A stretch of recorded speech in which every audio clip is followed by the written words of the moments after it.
The alimentary or digestive tract is a continuous tube of varying diameter that extends from the esophagus to the anal canal. Anatomically, it's divided into different organs, the esophagus and the stomach, then the small intestine with the duodenum, jejunum, ileum as subdivisions, and then the colon or large intestine. The wall of this long tube has the same basic structure throughout its length, consisting of 4 layers.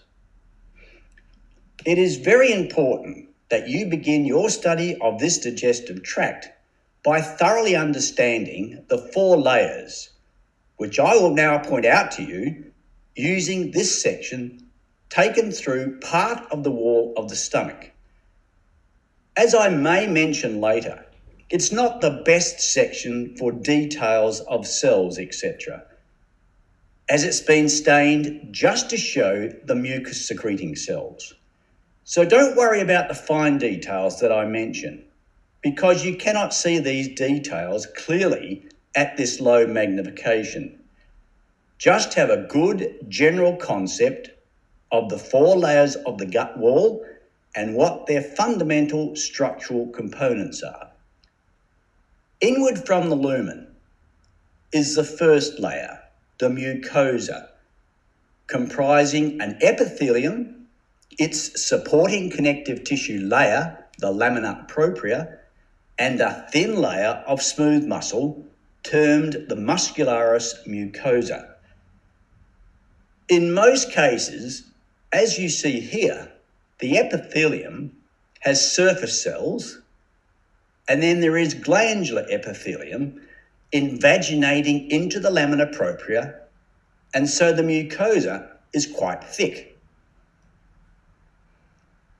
The second layer is the submucosa and consists of both loose and dense irregular connective tissue and carries major blood vessels, lymphatic vessels and nerves to supply and drain the mucosa.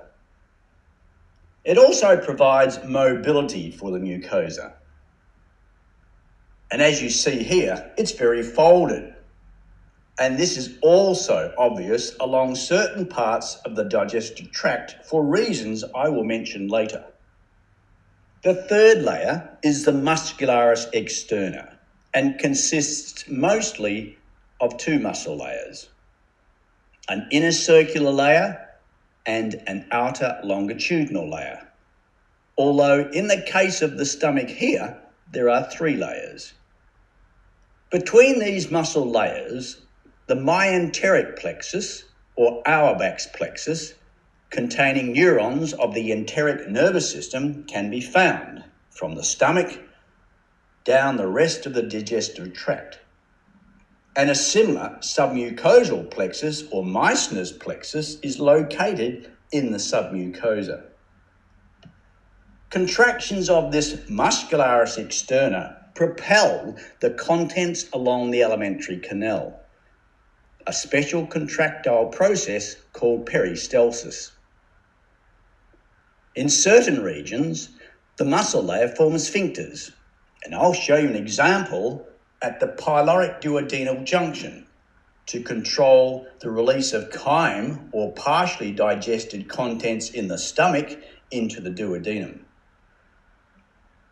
The fourth layer is an outer serosa, which consists of a mesothelium supported by a small amount of connective tissue.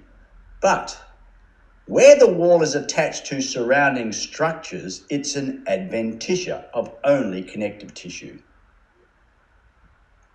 So again, as an introduction, I will explain in my next short lecture a bit more about the general features of the first layer, or the mucosa, before proceeding to describe the unique histology of each of the organs of the alimentary or digestive tract in detail.